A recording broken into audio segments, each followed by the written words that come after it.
At marami ang natuwa sa balita ni Kris Aquino na cancer-free na ito. At kasalukuyan ngang nagre-recover pa. Pero napawi rin ito kaagad at na bahala ang netizens sa ibinunyag na may 3 itong autoimmune condition na masasabi niyang life-threatening. Kumbaga, in any minute, posible siyang atakin sa puso, ma-stroke o mag-aneurysm na maaari niya agad ding ikamatay dahil ang kanyang vital organs ang pinupuntirya nito.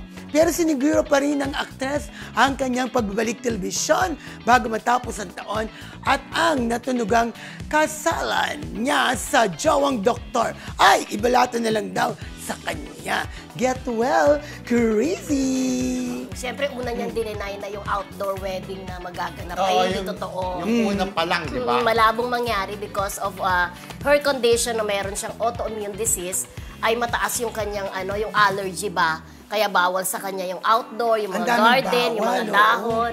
Ganon. It's a good thing na wala siyang cancer. Pero siya pa rin ay nagdadaan dun sa talagang matinding sakit niya na autoimmune disease. Di ba? 3 yun, matitindi. Pero yun ang mahirap di ba? Yung 3 pinapagdadaanan niya na parang any monument, pwede kang ma-stock, sabi niya, magka-heart failure. Parang itong kinakatakot niya. Ito nga yung sinasabing life-threatening, di ba? Parang sa simpleng explanation, di ba, pag meron kang autoimmune disease, yung resistensya mo talaga is sobrang hina. Wala kang panlaban talaga sa mga sakit. Oo, pero gusto ko yung magbabalik siya sa telebisyon.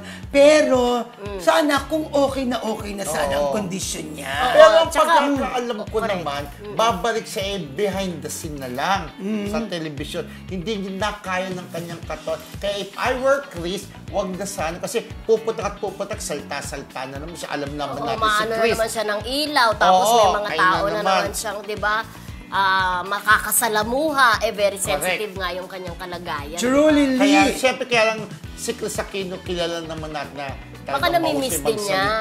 Namimiss niya. Ang tagal na rin naman kasi. Pero yung gaya nga nasabi na, kapag totally healed na siya, ipagdasal natin kay Lord, okay na bumalik na siya. Kasi mahirap din yung mapagod siya talaga. At saka, aminin natin, namimiss na natin na papanood si Kris in fairness kay Kris na halos araw-araw natin napapanood sa Kris yung show niya. Tapos every Sunday, meron siyang dabas dati, di ba? Yung Tonight with Kris and Abunda, yung gano'n, di ba? Pero pinakagusto ko yung Kris TV. Kris TV. Diba? At saka gusto ko rin yung Game Ka Na Ba? Diba? Mamimiss natin talaga si Kris Aquino, di ba, na napapanood sa telebisyon. Pero gaya nga nasabi natin, if I were Kris, sana yun talagang totally magaling na siya bago siya ulit pumalaot sa daigdig ng telebisyon. True!